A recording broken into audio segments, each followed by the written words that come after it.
우리가 지금 살고 있는 이 세상, 그러니까 이 근대라는 시대는 대체 어떻게 시작됐을까요?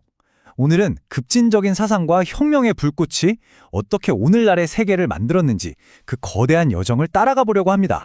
이 거대한 변화를 제대로 이해하려면요, 먼저 당시 사람들의 세계관이 어떻게 뿌리부터 바뀌었는지 봐야 해요. 바로 신이 모든 것의 중심이었던 세계에서 인간이 그 중심에 서게 된 거죠. 여기 보시는 것처럼 중세 사람들의 생각은 온통 죽음 너머의 세상, 그리고 눈에 보이지 않는 정신적인 가치, 또 내가 속한 공동체에 쏠려 있었어요. 하지만 근대로 오면서 그 모든 관심이 바로 지금, 여기, 우리가 사는 세상과 그리고 무엇보다 나라는 개인에게로 완전히 옮겨오게 됩니다. 자, 그럼 이 새로운 시대를 연 첫 번째 불꽃은 무엇일까요? 바로 르네상스였습니다. 말 그대로 개인의 재탄생을 알린, 인류를 다시 한번 세상의 주인공으로 만든 위대한 움직임이었죠. 이 르네상스라는 말 자체가 다시 태어난다는 뜻이거든요. 뭐가 다시 태어났냐고요?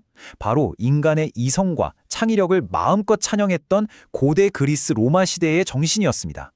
이제 신의 이야기가 아니라 우리 인간의 잠재력과 가능성에 대해 이야기하자는 거대한 선언이었던 셈이죠. 이런 새로운 생각은 궁극의 르네상스인이라고 불리는 레오나르도 다빈치의 이 말 한마디에 정말 잘 나타나 있어요. 그의 호기심은 세상을 탐구하는 데 그치지 않고 그 지식이 인간의 손에 들어갔을 때 어떤 끔찍한 결과를 낳을 수 있는지까지 내다봤던 겁니다. 인간의 위대함과 그 어두운 본성을 동시에 꿰뚫어 본 거죠. 이런 생각의 흐름은 데카르트 같은 철학자들을 통해 하나의 구호로 완성됩니다. 바로 나는 생각한다, 고로 존재한다. 신이 존재를 증명해 주는 게 아니라 생각하는 나 자신이 내 존재의 근거라는 거죠. 이건 정말 세상을 보는 눈 자체를 바꿔버린 혁명적인 선언이었습니다. 르네상스가 쏘아올린 이 개인이라는 생각은 이제 가장 신성한 영역, 바로 종교로까지 파고듭니다. 그게 바로 두 번째 불꽃, 종교개혁이죠. 이건 단순히 아이디어 차원의 싸움이 아니었어요. 중세 유럽을 천년간 지배해온 가장 강력한 권력, 교회의 정면으로 맞선 사건이었습니다. 시작은 마르틴 루터라는 한 사람이었지만 그의 저항은 당시의 신기술, 바로 인쇄술 덕분에 순식간에 들불처럼 번져나갔습니다. 교회가 독점하고 있던 성경과 지식이 인쇄기를 통해 대중의 손에 쥐어지게 된 거죠. 정보의 독점이 깨지는 순간이었습니다. 루터가 외친 메시지의 핵심은 정말 파격적이었습니다. 신과 나 사이에 더 이상 교황이나 사제 같은 중개인은 필요 없다는 거였어요. 모든 사람이 직접 신과 만날 수 있다는 이 생각은 단순히 종교적인 의미를 넘어서서 당시 사회의 위계 질서 자체를 뒤흔드는 엄청난 말이었습니다. 하지만 개인의 신념을 향한 이 위대한 해방은 정말 끔찍한 대가를 치러야만 했습니다.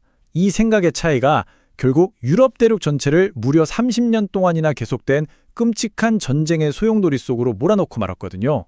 수십 년간 이어진 종교 전쟁에 모두가 지쳐버렸어요. 사람들은 이제 믿음이 아니라 이성으로 세상을 이해하고 싶어 했죠. 바로 이 갈망이 근대를 완성한 마지막이자 가장 거대한 불꽃, 혁명의 시대를 불러왔습니다. 당시 유럽은 절대 군주들의 세상이었습니다. 왕은 신에게서 직접 통치권을 받았다고 믿었고 말 그대로 왕 한 사람이 곧 국가였죠. 짐이 곧 국가다라는 루이 14세의 이 말은 당시 상황을 아주 정확하게 보여줍니다.